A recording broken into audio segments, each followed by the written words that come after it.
এক ছাগল কাণ্ড থেকে নানা কাহিনী বের হয়ে আসছে। মতিউর কাহিনী বের হলো, তার স্ত্রী পুত্র সবার কাহিনী বেরোচ্ছে। এনবিআর এর অন্য কর্মকর্তাদের কাহিনীও বেরোনো শুরু করছে। একই সঙ্গে সেই বিক্রেতা সাদিক অ্যাগ্রো, তাদের কাহিনীও বেরোচ্ছে। সেই কাহিনী বের করতে যে এখন সরকারি যে প্রতিষ্ঠান প্রাণী সম্পদ অধিদপ্তর, সেখানেও কিছু কর্মকর্তা ধরা খাচ্ছে। কেন ধরা খাচ্ছে? যে ওই যে সাদিক অ্যাগ্রো যেই প্রতিষ্ঠান, কোটি টাকা মূল্যের সেই গরু, তারপরে 15 লাখ টাকা দামের সেই ছাগল, সেগুলো যে বিক্রি করত, তার নেপথ্যের অনেক কাহিনী এখন বের হয়ে আসলো। দেখা যাচ্ছে যে প্রাণী সম্পদ অধিদপ্তর তাদের কাছ থেকে নিলাম করা গরু, যেগুলি বিক্রি করার কথা না, সেই গরুগুলো সাদিক অ্যাগ্রো বিক্রি করেছে এবং এই ব্যাপারে প্রাণী সম্পদ অধিদপ্তর সহযোগিতা করেছে। বাংলাদেশে নিষিদ্ধ ব্রাহ্মা জাতের 18টি গরু আমদানি করেছিল সাদিক অ্যাগ্রো। কাস্টমস বিভাগ বিমানবন্দরে সেই গরু জব্দ করে। প্রাণী সম্পদ অধিদপ্তর অবশ্য কৌশলে সেই গরু সাদিক অ্যাগ্রোকেই দিয়েছে। অর্থাৎ যে গরু জব্দ করেছে কাস্টমস জব্দ করার পরে তারা প্রাণী সম্পদ অধিদপ্তরকে দিয়েছে। প্রাণী সম্পদ অধিদপ্তরকে দিলে সাভারে সেই তাদের খামারে ছিল, ওই প্রাণী সম্পদ অধিদপ্তর কৌশলে আবার এই সাদিক অ্যাগ্রোর যে মালিক ইমরান, তাকে দিয়েছে। কত বড় অন্যায়! তাহলে জব্দ করলো কেন?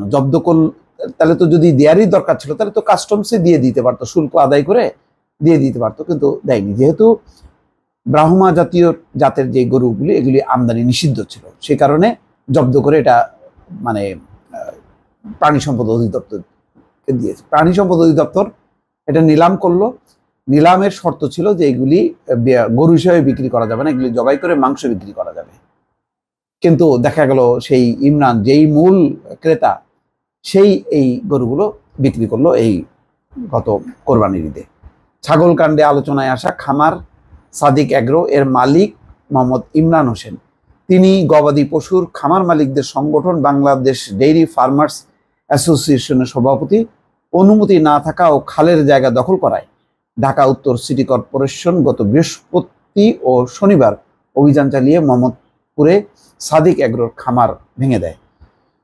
2021 সালে 5 জুলাই ঢাকার হযরত শাহজালাল বিমানবন্দরে 18টি ব্রাহ্মা জাতের গরু জব্দ করে ঢাকা কাস্টমস হাউস। পরে সেগুলো প্রাণী সম্পদ অধিদপ্তরের হেফাজতে সাভারের কেন্দ্রীয় গো প্রজনন ও দুগ্ধ খামারে রাখা হয়। ব্রাহ্মা জাতের গরুর মাংস বেশি হয়। প্রাণী সম্পদ অধিদপ্তরের তথ্য অনুযায়ী জাতটির উৎপত্তি ভারতে, পরে যুক্তরাষ্ট্রে আরও 2 থেকে 3টি জাতের সংমিশ্রণে এটিকে উন্নত করা হয়। 2 থেকে 2.5 বছরের দেশি গরুর ওজন হয় 250 থেকে 350 কেজি হয়। সেখানে ব্রাহ্মা জাতের গরুর ওজন 800 থেকে 1000 কেজি।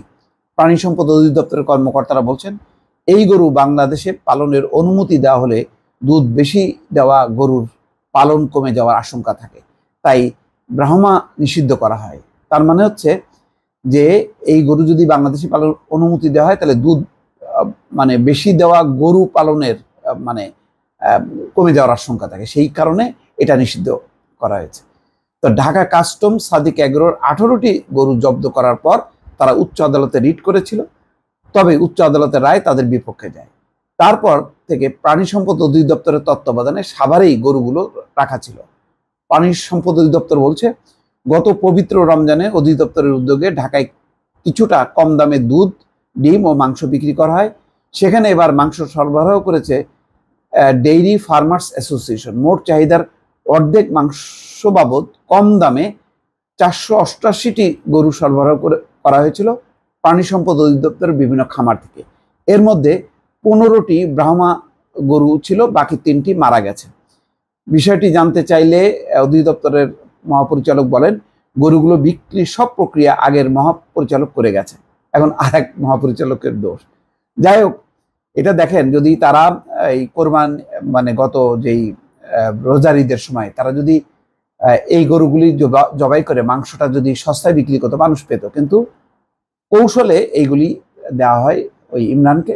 ইমরান পরে এইগুলি কোরবানির ঈদে বিপুল দামে বিক্রি হয়। তাহলে এই বিষয়ে এখন তদন্ত চলছে, দেখা যাক এখন দেখেন একটা ঘটনা দিয়ে আস্তে আস্তে আস্তে কত কিছু বের হচ্ছে। দর্শক ভালো থাকবেন, আল্লাহ হাফেজ।